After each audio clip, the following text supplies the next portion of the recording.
और वही भारत में मोदी सरकार बनने के बाद पीओके को लेकर के तमाम दावे किए जाते रहे हैं।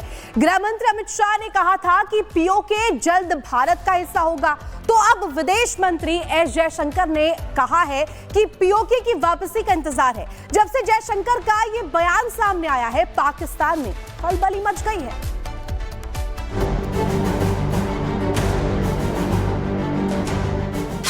इसी साल जनवरी महीने में गृह मंत्री अमित शाह ने कहा था कि भारत ने जो गंवाया है हम उसे जल्द हासिल करेंगे। अमित शाह कहते हैं कि पाकिस्तान के कब्जे वाला कश्मीर यानी कि पीओके जल्द भारत का हिस्सा होगा। तो विदेश मंत्री एस जयशंकर अब कह रहे हैं कि हमें पाक अधिकृत कश्मीर की वापसी का इंतजार है और जिस दिन पीओके भारत में शामिल होगा, जम्मू कश्मीर से आतंकवाद का नामो निशान मिट जाएगा।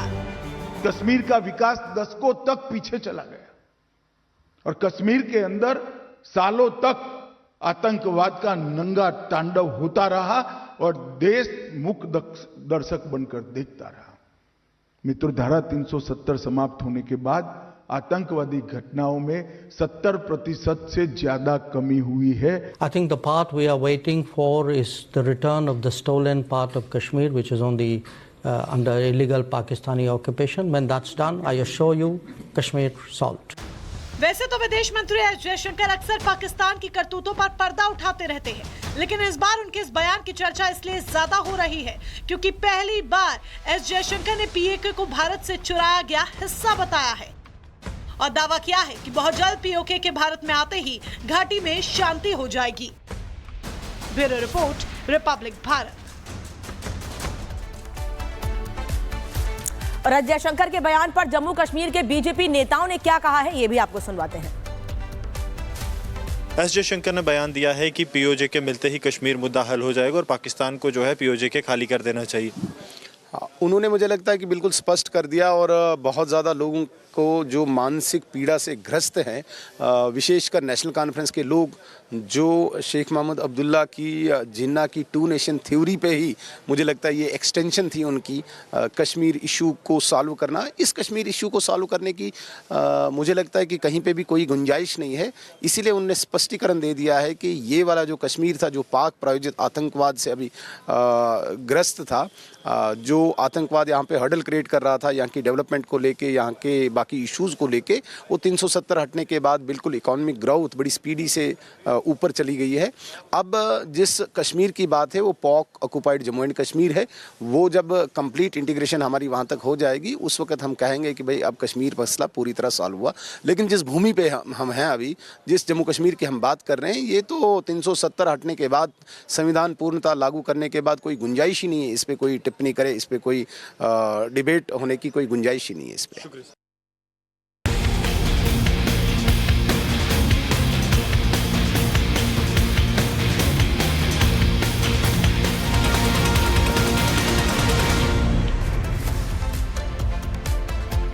और इस बीच एक और बड़ी खबर आपको बता दें, उत्तर प्रदेश के कौशाम्बी से जहां बब्बर खालसा का आतंकी गिरफ्तार किया गया है यूपी एसटीएफ, और यहां पर पंजाब पुलिस सामने आई है। आपको बता दें उत्तर प्रदेश के कौशाम्बी से जहां बब्बर खालसा का एक आतंकी गिरफ्तार किया गया है, ये बड़ी खबर निकलकर सामने आ रही है। और यहां पर बताया जा रहा है कि उत्तर प्रदेश एसटीएफ, पंजाब पुलिस ने आतंकी को अरेस्ट किया। आतंकी से विस्फोटक, अवैध हथियार भी बरामद किया गया है। पिछले साल पंजाब से फरार हुआ था आतंकी। पाकिस्तान खुफिया एजेंसी आईएसआई के संपर्क में भी ये बताया जा रहा है और यहां पर अब गिरफ्तारी हुई है। साजिश का ये जो प्लान है ये अब डिकोड किया गया है। आपको बता दें एसटीएफ को बड़ी कामयाबी हाथ लगी है। यूपी एसटीएफ और इसके साथ साथ पंजाब पुलिस का जॉइंट ऑपरेशन था जिसमें आतंकी को अरेस्ट अब कर लिया गया है और अब तमाम जो राज है वो इस आतंकी के जरिए खुलने वाले हैं। क्या कुछ प्लानिंग थी, क्या कुछ आगे गतिविधियां ये करने वाले थे, किस तरीके से इनके तार जो है आईएसआई से कनेक्टेड है, इन तमाम जो तार के अब खुलने का सिलसिला है वो शुरू हो जाएगा। बब्बर खालसा इंटरनेशनल के लिए ये काम किया करता था और अब गिरफ्तारी हो चुकी है।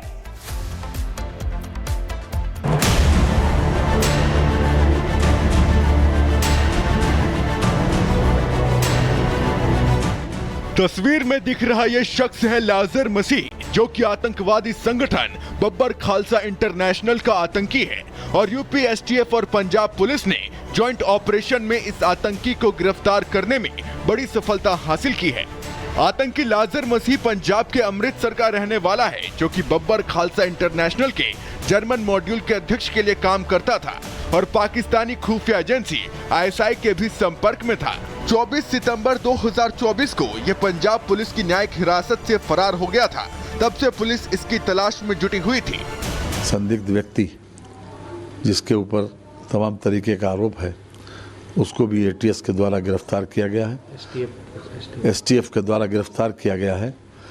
और ये अपने आप में हमारी कानून व्यवस्था सुदृढ़ होने का परिचायक है कि हमारी जो इंटेलिजेंस है, मैं समझता हूँ कि उन्होंने भी अपने फर्ज का पूरी तरीके से निर्वहन किया।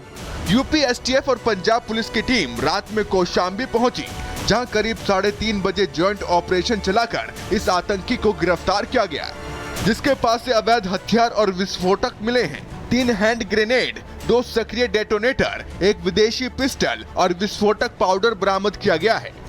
इसके अलावा इस आतंकी के पास से गाजियाबाद के पते वाला एक आधार कार्ड, बिना सिम कार्ड वाला एक मोबाइल फोन भी मिला है। आतंकी लाजर मसीह के पास से जो हथियार और विस्फोटक मिले हैं, वो बताने के लिए काफी है कि ये किसी बड़ी आतंकी साजिश की फिराक में था। लेकिन उससे पहले ही यूपी एसटीएफ और पंजाब पुलिस ने जॉइंट ऑपरेशन चलाकर ISI और इस आतंकी के नापाक इरादों को ध्वस्त कर दिया। अब इससे पूछताछ में इसके नेटवर्क और साजिश को लेकर कई खुलासे हो सकते हैं। Bureau report, Republic Bharat.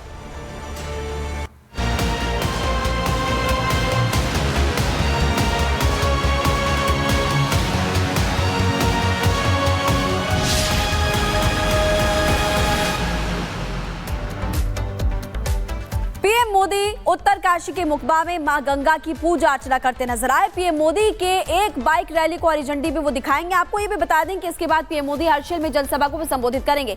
लेकिन इस वक्त ये तस्वीरें आपकी टीवी स्क्रीन पर। प्रधानमंत्री नरेंद्र मोदी अपना दूसरा घर उत्तराखंड को कहते हैं और वहीं पर एक बार फिर से पहुंचे पहाड़ों पर।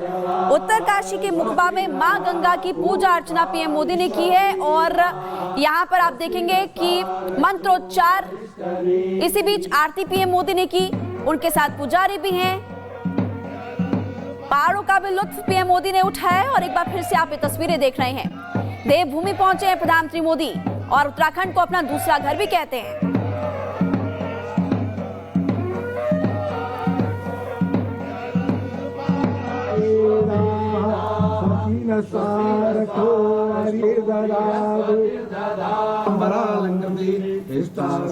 शेखराय किल्लदी सोणाद संसेविता देया पाप विनाशनी मकर कुमावाता मावाजात वेदो लक्ष्मी मनवगामिनी यस्यामृविंदेयाम गाम संपुर्गानम असपूर्वाम रथमध्याम हस्तिनाद प्रमोदनम श्रम देवी मुपभि त्रिमामदे दुस्ताम काम सोस्मिताम भिन्न प्रकारम माताम ज्वलंति उद्रपताम सर्वेन्द्रि पद्मे सिताम पद्मन्नाम ताम होपय्यम श्रीम